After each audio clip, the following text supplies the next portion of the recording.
So if you're someone that loses momentum after a great discovery call and you just keep banging your head against the wall and like why that's happening, I'm going to share 4 reasons why that's happening and how you can do it better next time. When we think about the different reasons a discovery call can go bad, oftentimes they're not really obvious because you think you have a great call. They get off it and they're like, yep, great job. We'll talk, we'll be in touch. I'll talk with my team, et cetera, et cetera. And you think, oh my God, this is unbelievable. I can't wait for this to come in. And then it never does. So the first reason this happens is there's no process. There's no discovery call framework that you use on each and every call to keep you within the boundaries. Now, obviously, every discovery call is going to be different in terms of the questions you ask and how the conversation flows, but you should go in prepared of how you want the outcome goal or what you want the outcome goal to be. So I'll give you an example. Let's use these 2 lines as your discovery call. And let's say that we're going to give ourselves 30 minutes. So general 30-minute discovery call. What I often see happen is, okay, the first couple minutes are just general questions of like, where do you live? And what's the weather like? And, that personal type business banter that you do. And then there's some awkward transition to, talking about the business. And what typically happens over the next, 8 or so minutes is you're asking them general questions. You're doing what you believe is discovery, right? There's a checklist of items and you're asking those questions about the users they have or the systems they use, partially to inform if they're a fit, partially to inform your pricing to see where they fit in.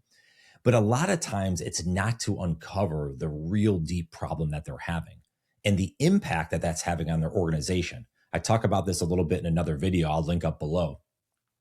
But discovery should be all about them. But typically what happens, you're 11 minutes in, you've asked a lot of questions, you feel like you exhausted that. So what do? We transition for the next, 15 minutes or so to talking about us. You're talking about your product and your service and your features and your benefits. And they might be asking some questions and you might be asking them questions and there's some dialogue, but it's about your thing. It's not about them.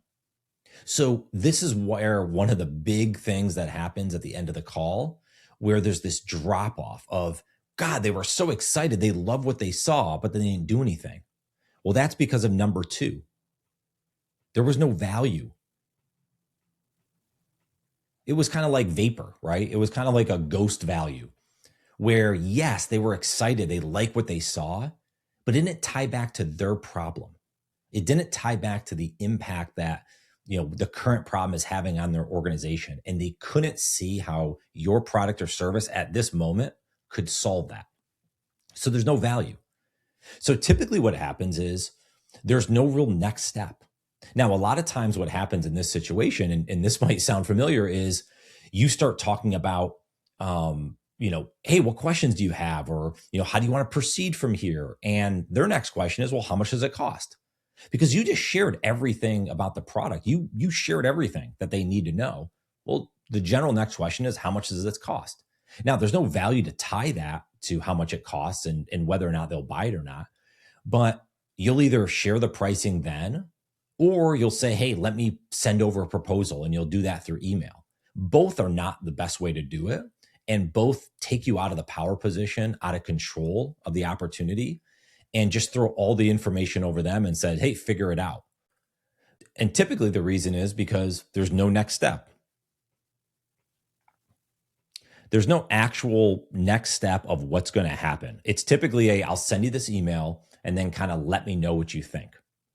So you get off the call. And again, they might have said, this is great. This is awesome. Like, I'm excited about this. Let me talk with my team. And then you're all jacked up. You're like, this is cool. Like, they loved it. I knocked it out of the park. When it doesn't come in, you're scratching your head. You're confused. Well, the last reason is because with all of this, there's no real follow-up or follow through, as I like to say. Now, you might have sent over an email, but think about the email you sent over. It's very long. There's a lot of information in it. There's typically a proposal or pricing that you've, kind of thrown in it. And the ball is now in their court. A lot of times it's, all right, get back to me. Or do you have any more questions or anything like that? That's not a good way to run a sales process. So let's recap before we go into the solve and how we're going to do this better, right? We walked into the discovery call unprepared. We didn't have a process in place. Therefore, the call got away from us. And so what did we do? We went to our natural instinct to talk about us and our product and our services. So we added no value because we didn't talk about and understand their problems and the impact it's having on their organization. We didn't define a clear next step. So our follow-up kind of fell on deaf ears. We gave them all this information about pricing and those stuff, but why does it matter to them? We don't even know that. And so that's why your deal stalled, because there's no momentum going forward. So how do we do this better? Here's what better looks like. Number one is we're going to make the call about them. It's a discovery call. It's to discover what they're doing in their business, what problems they have, where they're trying to go, what their end result is, what success looks like for them. It's all about them. It's not about you. It doesn't mean you can't answer about your product and service. You certainly can. And there'll be that dialogue back and forth. But the conversation needs to be about them. And by the way, just because it's a 30-minute call doesn't mean you can't have a 22-minute call and then schedule a next step. So number one, we're going to make it about them. Number two, we're going to recap. I see this all the time when I review sales calls. There's no recap at the end. It's kind of just this natural ending of the call abruptly. I want you to recap. We just had this talk for 17, 22, 27 minutes, whatever it was. I'm going to recap now. Here are the 3 or 4 or 5 things I learned. And I'm going to get confirmation from the buyer that that's accurate. I grabbed those correctly. Then we're also going to recap what are the action items going forward. Like maybe the client said he had to give you or she had to give you more information, or maybe you had to send something to them. There was a document or something. That's fine. Those are action items. We want to take those down and we want to recap those. What we also want to do is we want to set a next step. Now, what does a next step look like in practice? A next step is we're going ahead and we're setting up a calendar invite. I got my calendar here. Today's the 8th. I'm going to ask and say, hey, again, we just did the recap. Hey, I'll tell you what, I know the next step was to talk a little bit more about, what we do and how we can serve you better. Why don't we do that? Are you available next week on the, 13th? And let's go ahead and set some time. And we put a next step on the calendar. Now, there'll be some work in between potentially. Again, maybe there's action items or what have you, but now everyone knows there's a clear calendar invite. We have an agenda for the next date that we have this conversation. And then in between that, number 4, sending a control email. The control email replaces your follow-up email with all the pricing and just kind of this gobbledygook of a lot of stuff that's not going to make sense. We're going to send a control email that is precise of a recap of what we just talked about, the action items that we both agreed on, and the next step that's going to happen. And we send that over within 24 hours after the call.